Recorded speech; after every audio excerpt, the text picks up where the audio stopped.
જય શ્રી કૃષ્ણ ફ્રેન્ડ્સ. બધા લેડીઝને એક જ પ્રશ્ન હોય છે કે સાંજે આપણે જમવામાં શેનું શાક બનાવવું.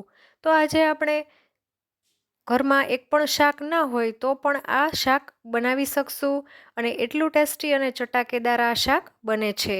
તો એના માટે આપણે ગેસ ઉપર એક પેન મૂકશું. એમાં 2 મોટા ચમચા તેલ લેવાનું છે. તેલ ગરમ થાય એટલે એમાં અડધી ચમચી રાઈ ફૂટે એટલે અડધી ચમચી જીરું, હાફ ટીસ્પૂન હિંગ ઉમેરી દેશું.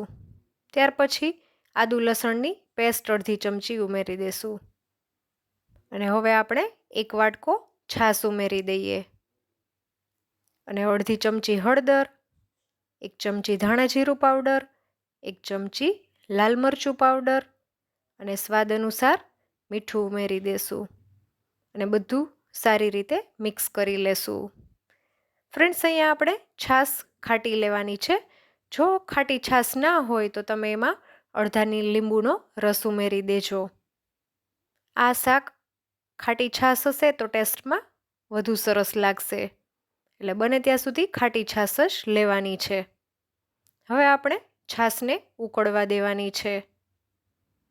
અહીંયા આપણે ભાવનગરી ગાંઠિયા લીધા છે, જે તમને ફરસાણની દુકાને આસાનીથી મળી જશે. અજમાવાળા જે આવે છે પાતળા ગાંઠિયા, એ આપણે લેવાના છે.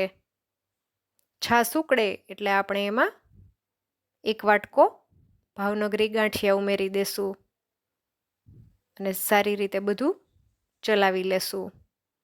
હવે આપણે ગાંઠિયા સહેજ ચડવા આવે ત્યાં સુધી 2 થી 3 મિનિટ જેટલું મીડિયમ ગેસ ઉપર ઉકળવા દેશું.